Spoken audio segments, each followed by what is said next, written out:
Welcome back, and now news from sports.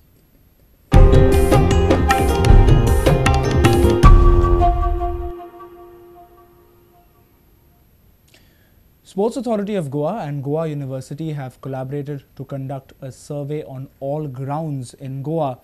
SAG and Directorate of Sports jointly owns 112 grounds in Goa, and as such the SAG wants to find out what is the state of affairs of these grounds, what the people want and how best to maximize its use by sportspersons and Aam Aadmi in Goa.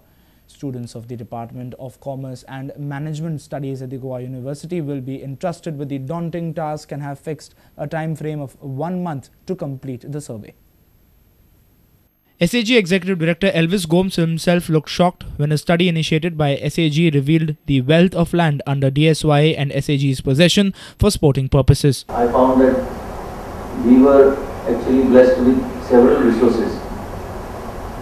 Infrastructure being the fundamental of sports development. I was shocked to see that we have enough resources as far as infrastructure is concerned, but there has been no proper development, there has been no proper sensing of what is available, and therefore the thought came that we have to conduct an immediate study, a fast-track study, and through some of my friends in the management sector, we came to a conclusion that none other than the university would be in the best position to guide us in this. And that's how I finally landed with the Vice Chancellor, Professor Dr. Jobakar. We have given them a broad understanding exactly what we want, and they have partnered with us to give us the required data, the data that will be thereafter analyzed. There will be analysis through the MIS systems. We assure that we will be able to take the infrastructure to the next level and provide some of the best facilities in the state which would be required by sportspersons today. Professor Nandakumar Mekhot gave details of how the survey would be conducted. The purpose of this study is to study the facilities of Sports Authority of Goa and to understand the satisfaction of the users and how to improve the facilities for the satisfaction of the users. For this purpose, we are doing this in 2 stages. The Goa University Department of Management Studies and Commerce will be doing a user survey.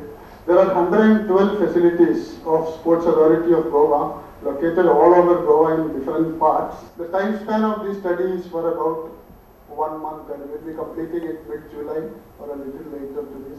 Our video journalist Dinesh Karpe from Talegaon. Sarvodaya Sports Club's women team won the inaugural Women Premier League T20 tournament.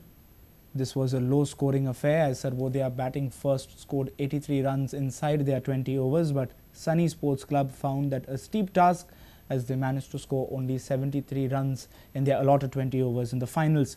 Resha Rawal was awarded the Woman of the Tournament award, while Pranita Korgaonkar was adjudged the Woman of the Finals. A total of 5 teams participated in the week-long Women Premier League T20 competition organized by the Goa Cricket Association at the Academy grounds in Porvorim. The Sarvodaya women's team were out to avenge their male counterparts' poor showing in this year's Goa Professional League T20. The Sarvodaya girls, led by Goa's Resha Rawal, was entrusted the task and she came out with flying colours.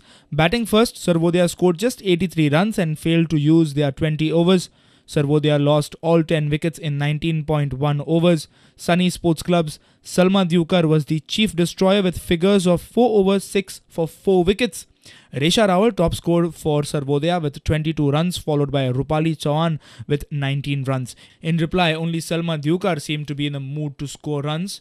The offie top scored with 32 runs, but no other teammate managed to make a notable contribution. Finally, needing 19 runs of 18 balls, Sunny Sports Club managed just 8 runs and lost the match by 10 runs to a confident bunch of Sarvodaya girls, thus avenging their male counterparts' poor run in GPL 3. Pranita Korgaonkar was adjudged Woman of the Final. Salma Diukar was Best Bowler of the tournament. Sridevi Kaskar was the best fielder of the tournament. Best batswoman of the tournament was awarded to Sunanda Yetrekar. The most popular and disciplined player of the camp was bagged by Lavina Bhagot. Sweetie Parab and Diksha Gowde were awarded the Upcoming Youngster Awards, while Resha Rawal was the Woman of the tournament. GCA member Kishori Haldankar said that there was too much politics in the previous GCA committee. A few months before I was supposed to resign, but now because here it was more of politics than cricket, but now I have a free hand over here, and being in after forming this new committee, they have given me a free hand and I can do lots of work for cricket. GCA President Vinod Phadke, Secretary Prasad Fatarbekar and other managing committee members were present at the prize distribution ceremony. Our sports reporter Nikhil Pereira with video journalist Prajot Pednekar from Porvoori. Parents' outlook towards sports has changed drastically in recent times all over the country.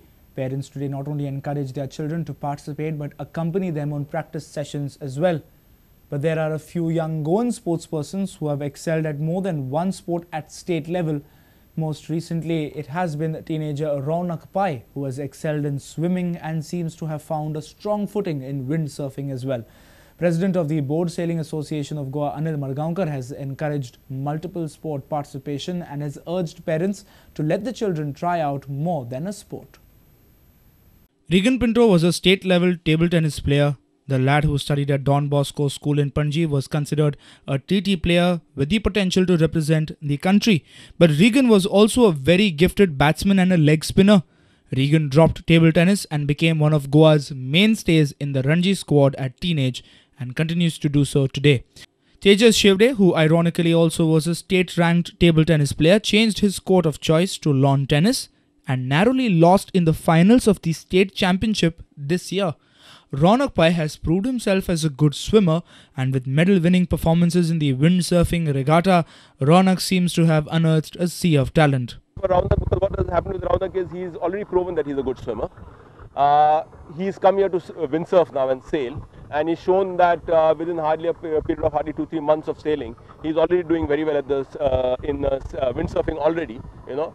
And if he continues in this fashion, and continues till the age of say about 15, 16, doing 3-4 different sports and finding out what he has a better aptitude for, what he has a more liking for. You need everything. You need your physical attributes, you need mental attributes, you need the backing of your parents, you need the backing of your school, you need so many different things that keep adding on. And once you decide for yourself, okay, this is what I want to do. And that is not something that you can decide at the age of 6 or 8 or 10 or 12, until you have explored all the different avenues. And that's what you have to do. You have to let a child explore different avenues. Don't push him into just one sport and say, oh, you stick to this, you have to be good at this. Because often a lot of kids burn out.